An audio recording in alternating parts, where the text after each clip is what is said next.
Hey, so somebody sent me this video of this individual who made this video on Twitter or whatever, TikTok. I don't follow her. I blocked her about the first week or first day maybe I joined Twitter. I blocked her for obvious reasons. So somebody just sent this to me and I started watching it and it was pretty funny. So I figured I'd record a video and we could watch it together. So let's get into it. There's been a lot of news all of a sudden about two books that Idaho State Senator Brian Lenny has authored. If you don't know who he is, he also authored these tweets to give you an idea of his values. And yes, he is on the Senate Education Committee because... So the first tweet, it was me calling Joe Biden a fake president, check. Jill Biden a fake doctor, check. And Kwanzaa a fake holiday, also check. This tweet... I'm guessing she's mad because I said I had a black neighbor once, which I did. I don't know if she has a problem with black neighbors or if this was actually a compliment because she said to give you an idea of his values. Black neighbor in Nampa, good guy, great guy. And he was my neighbor, so I don't see what the problem is unless this is a compliment saying that I'm, inclusive or something like that. Moving right along. It turns out you don't actually need any qualifications for that position.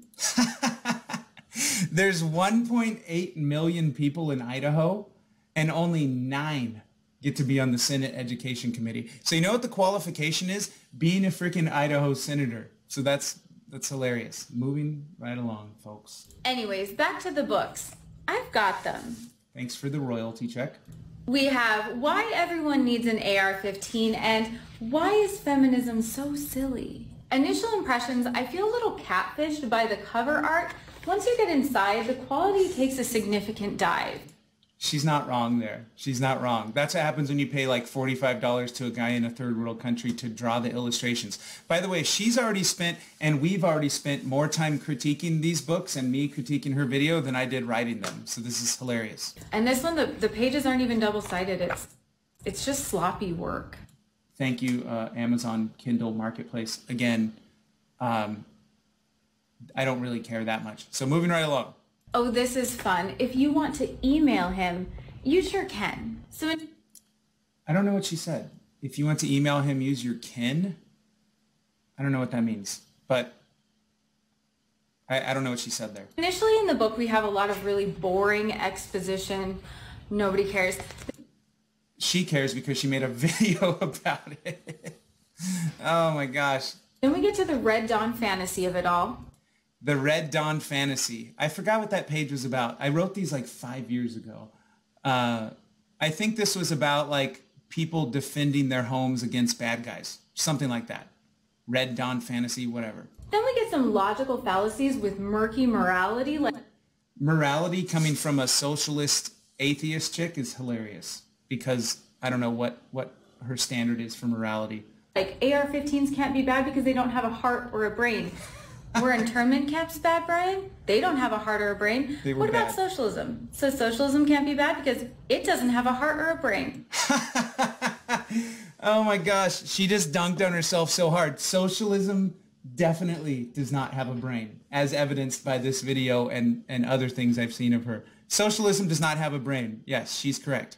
Okay, I did not expect this, but Brian brings up the prevalence of handguns in crimes and unalivings in this country, and that is a huge issue. We need to draw attention to that. Okay. She's not wrong. Handguns, that's the whole point. That's the whole point I made the page. More crimes are committed with handguns than AR-15s, but AR-15s are like the bad guy or something. So, okay, now she's getting to my first book, Why Feminism is So Silly. Okay, now the book about feminism. Initially, I noticed a lot of the men are drawn for the male gaze, which is an interesting creative choice. I don't even know what she's talking about there. The rest of the book is just Brian's patronizing reasons why we don't need feminism, like women could work in STEM, but they mostly don't because they don't know how to fill out the forms. I never said they don't know how to fill out the forms. That's literally not what I said, but that is, women don't work in STEM because most women don't want to. That's just fact. I'm glad that someone who doesn't know how STEM works is on our Senate Education Committee. She's jelly. You can tell that I'm on the Senate Education Committee. And they've let people with vaginas in the White House, not as president, obviously, but they've let them in.